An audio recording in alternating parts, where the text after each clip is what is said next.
আমাদের জার্নিটা শুরু ছিল 11ই জানুয়ারি রাত্রে 2টায়, যার কারণে আমাদের 10 তারিখ রাত্রের 12টার দিকে ওইখানে এয়ারপোর্টে থাকতে হয়েছে। সো আমরা 10 তারিখ রাত্রেবেলা 12টার দিকে ওইখানে চলে গেছিলাম এয়ারপোর্টের মধ্যে।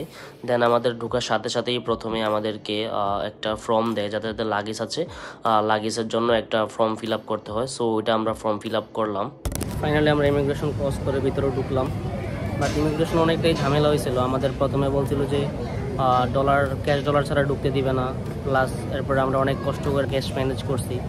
সো এগুলো যারা ইন্দোনেশিয়াতে ঢুকতে চাইবেন, যারা ঢুকবেন, তারা অবশ্যই ঢোকার সময় ডলারে এন্ডোজ করবেন, প্লাস হচ্ছে সাথে ক্যাশ ইউরো নিয়ে আসবেন, ইউরো বা আপনার সাথে ডলার নিয়ে আসবেন। যদি ডলার না আসেন তাহলে আমাদের মতো প্রবলেম ফেস করবেন। আমরা আজকে যাচ্ছি বুলগেরিয়া এম্বাসি ফেস করার জন্য ইন্দোনেশিয়াতে।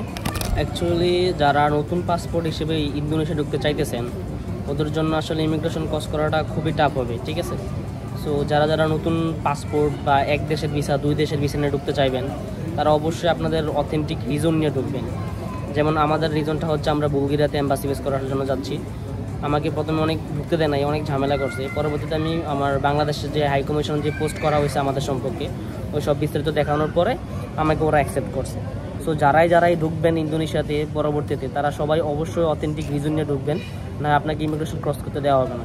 শুধু আমরা না, আমাদের মতো আরও অনেকেই ইমিগ্রেশন ক্রস করার সময় ডলার না থাকার কারণে প্রবলেম ফেস করছে, বা এক দেশের ভিসার পরে সরাসরি ইন্দোনেশিয়ার ভিসা, ওই রকম কারণে বিভিন্ন টাইপের প্রবলেম ফেস করছে। সো যারাই আসবেন, হাইলি ইম্পর্ট্যান্ট ডলার সাথে করে নিয়ে আসবেন, প্লাস হচ্ছে আপনার যে চাইতেছেন আপনার ভিসাটা, ওইটার পারপাসটা ওদেরকে ঠিকভাবে ক্লিয়ার করার জন্য যে জেনারেল বেসিক ইংলিশ জানাটা লাগে, সো ওইটা একটু ক্লিয়ারভাবে আগে থেকে প্র্যাকটিস করে আসবেন। This is the highly important for you.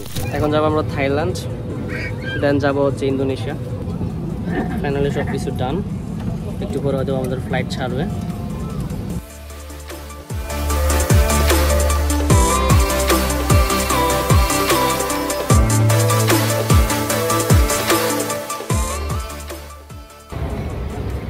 Finally আমরা সবাই একসাথে রিচ করলাম থাইল্যান্ড এয়ারপোর্টে।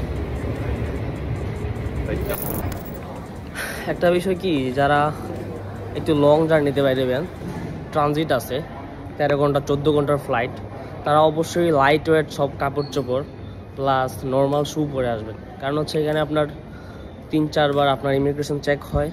সো এখানে বারবার আপনার জুতা, শ্যু, বেল্ট সব কিছু খোলা লাগবে। সো দ্যাটস ওয়াই যারা যারা লং জার্নিতে বাইরেবেন, লাইক জাকার্তা, অন্যান্য কান্ট্রিজ যেগুলো 2-3টা ট্রানজিট আছে, সো তারা অবশ্যই ট্রাই করবেন আপনার জুতা, শ্যু এগুলো একটু যাতে ইজিলি খুলতে পারেন, আর না হলে অনেকটাই প্রবলেম ফেস করবেন। থাইল্যান্ড এই সুভানামি এয়ারপোর্ট অনেকটাই বিখ্যাত আসলে ট্রানজিটের জন্য। যারা মূলত ট্রানজিট করে, ট্রানজিট বিষয় অন্য কান্ট্রিতে যায়, অনেক দূরে যায়, বাংলাদেশের জন্য আসলেই খুবই পরিচিত একটা এয়ারপোর্ট হলো এই সুভানামি এয়ারপোর্ট। এই দেশ থেকে আপনি যে কোনো কান্ট্রিতে ট্রানজিট যেতে পারবেন। এবার আপনি চলে যেতে পারেন ওদের 3 তলাতে মেট্রো, খুবই সুন্দর একটা প্লেস। এখানে একটা বিষয় কি খুবই স্ট্রেঞ্জ, সেটা হচ্ছে আপনার দাম খুবই কস্ট। আপনার যে জিনিসটা আপনার ধারণারও বাইরে, যে জিনিসটার প্রাইস এমন হতে পারে।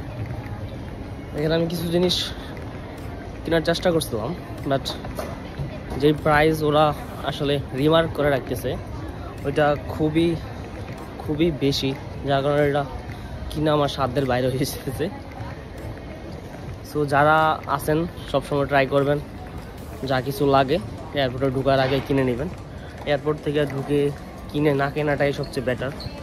আর যদি সামহাও ইনকেস পরে যান তাহলে কিনতে হবে আর কি। ওইরকম যদি আপনার ট্র্যাফে পরে যান, যেমন আমি এয়ারপোর্ট থেকে একটা প্রিন্ট করাইছিলাম 30 টাকা দিয়ে, যে প্রিন্ট আমার বাসায় প্রিন্টার আছে।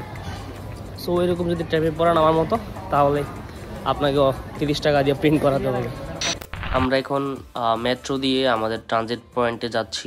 দেন ওইখানে কিছুক্ষণ স্টে করার পরে আমাদের সময় হলে আমরা ট্রানজিটের জন্য ফ্লাইটে উঠে যাব। Malaysian ringgit. ওকে, নাও আমরা টাকা ভাঙানোর জন্য এখানে আসছি। সো এখানে ওরা ভাঙাইতেছে টাকা।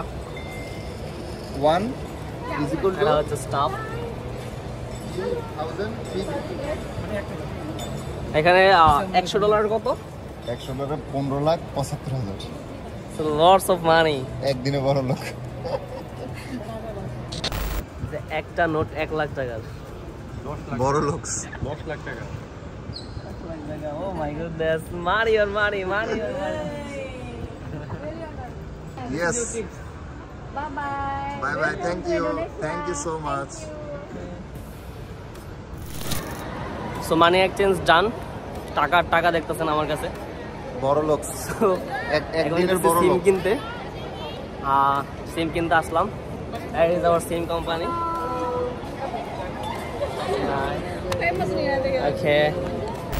আমরা সিম কিনছি হচ্ছে 1 মাস মেয়াদি সিম। আর is exit point.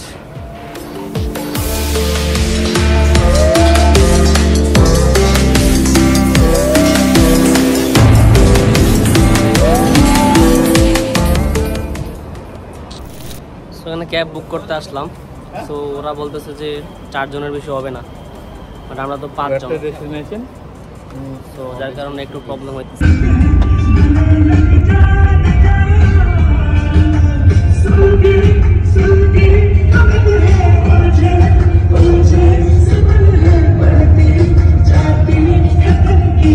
Messi o Ronaldo. R Ronaldo Messi. Mana salah gol. Cristiano ওরা আসলে খুব মজা নিল আমগুলোকে। কালকে আসার পরে খুবই অসুস্থ হয়ে গেছিলাম। এটা হচ্ছে বুলগেরিয়া এম্বাসি জাকার্তা। সো আমরা এখন যাচ্ছি বাংলাদেশ হাই কমিশনে। তো সবার জন্য একটা উদ্দেশ্যে কথা বলা, সেটা হচ্ছে যারা এই ইন্দোনেশিয়াতে আসবেন বা অন্য কোনো কান্ট্রিতে যাবেন, তখন একটু আগে থেকেই বর্ডারে বা আপনারা যদি এয়ারপোর্ট দিয়ে আসেন তাহলে পোর্টেই টাকা ভাঙাই নেবেন। তো ওইখান থেকে না ভাঙান, যদি কেউ এটা ভাবেন যে ডুয়াল কারেন্সি কার্ড দিয়ে ব্যাংকে এসে ভাঙাইবেন, তাহলে it will be so costable for you because of এখানে যেই বুথগুলো আছে ওটার মধ্যে আপনি যখন আপনার অন্য একটা কান্ট্রি দিয়ে কার্ড দিয়ে আপনার টাকা উঠাবেন, তখন ওই প্রত্যেকটা ট্রানজেকশনের জন্য আপনার একটা ভ্যাট খাবে। আর ওই ভ্যাটটা 1 টাকা 2 টাকা না, অনেকটাই, প্রায় অনেক টাকাই যায়। সো যারা আসবেন এরকম অন্য কান্ট্রিতে ট্রাভেল করবেন বা যাবেন, তারা অবশ্যই বর্ডার থেকে টাকা ভাঙায় নিয়ে আসবেন, ওইখানে খুব ভালো রেট পাওয়া যায়। বা বাংলাদেশে ওইখান থেকে ডলার নিয়ে আসবেন, এখানে এসে ডলার ভাঙাবেন, ভালো রেট পাবেন। বাট যখন আপনি কার্ড দিয়ে আপনার বাংলাদেশ কারেন্সি থেকে ইন্দোনেশিয়া কারেন্সি নেবেন, তখন আপনার জিনিসটা একটু কস্টেবল হয়ে যায়। আমরা এখন বাংলাদেশ হাই কমিশনের ভিতরে আছি, ইন্দোনেশিয়া বাংলাদেশ হাই কমিশন। ওকে, এখন ওয়েটিং করতেছি আমরা। অ্যাম্বাসেডর হয়তো বা আসবে, এসে কথা বলবে আমাদের সাথে। সো দেখি লিগ্যালাইজেশন নিয়ে কথা বলার দরকার আছে। আজকে হলো 14ই জানুয়ারি। সো আজকে আমাদের অ্যাম্বাসি ফেসের অ্যাপয়েন্টমেন্ট ডেট। সো আমি আর সাইফুল ভাই যাইতেছি অ্যাম্বাসি ফেস করার জন্য। বাট সকালে বাইরে হওয়ার পরে দেখি যে তুমুল ঝড়ে বৃষ্টি হচ্ছে। বাট স্টিল আমাদের আজকে appointment date, so we have to go. So right now যাচ্ছি, আল্লাহ জানে কি হয়। কারণ আমাদের অ্যাপয়েন্টমেন্ট ডেটগুলো ফোন কলের মাধ্যমে দেওয়া হয়েছিল, কোনো পেপার ভিত্তিক আমাদের কাছে কিছু নাই, জাস্ট একটা কলের ভিডিও আছে, আর কিছু নেই। সো এই কলের উপর ভিত্তি করে ইন্দোনেশিয়া আসা, এম্বাসি ভিজিট করতে যাইতেছি আজকে। সো হোপফুলি আল্লাহ নিরাশ করবে না। সো দেখি আল্লাহ কি করে। আলহামদুলিল্লাহ খুব সুন্দরভাবে আমাদের প্রথম 5 জনের সাবমিশন হয়ে গেছে। যেহেতু এই ভিডিওটা আমি অনেকদিন পরে আপলোড করতেছি, সো একটা নিউজ দেই, সেটা হচ্ছে আমরা ইন্দোনেশিয়াতে 2টা ইউনিভার্সিটি থেকে আসলে সাবমিট করছিলাম। একটা হচ্ছে রুশ ইউনিভার্সিটি আর একটা হচ্ছে বার্না ফ্রি ইউনিভার্সিটি। সো ওই 2টা ইউনিভার্সিটি থেকে আমরা অনেকজন স্টুডেন্টই সাবমিট করছিলাম। এর মধ্যে একটা ইউনিভার্সিটির সকল স্টুডেন্টের ভিসাগুলো আসলে আনফর্চুনেটলি রিজেক্ট হয়ে যায়, আর ওই রিজেক্টের লিস্টে আমিও আছি, যার কারণে। সো যাই হোক, সমস্যা নাই, ইনশাল্লাহ আমাদেরকে এম্বাসি থেকে আবার বলা হয়েছে যে তোমরা সেপ্টেম্বর থেকে অ্যাপ্লিকেশন করো, তোমাদের ইউনিভার্সিটির একটা ফল্টের কারণে আসলে রিজেক্টগুলো আসছে। সো রিজেক্টটা আসলে কেন আসলো, আর এম্বাসির পেমেন্টগুলো আমরা কীভাবে করছি, প্লাস কী কোশ্চান করছে, আমাদের ইন্টারভিউ কেমন হয়েছে, ইন্দোনেশিয়াতে এক্সপিরিয়েন্স কেমন ছিল, অবশ্যই এটা নেক্সট ভিডিওতে শেয়ার করবো ইনশাআল্লাহ। আজকের জন্য এখানে, আল্লাহ হাফেজ।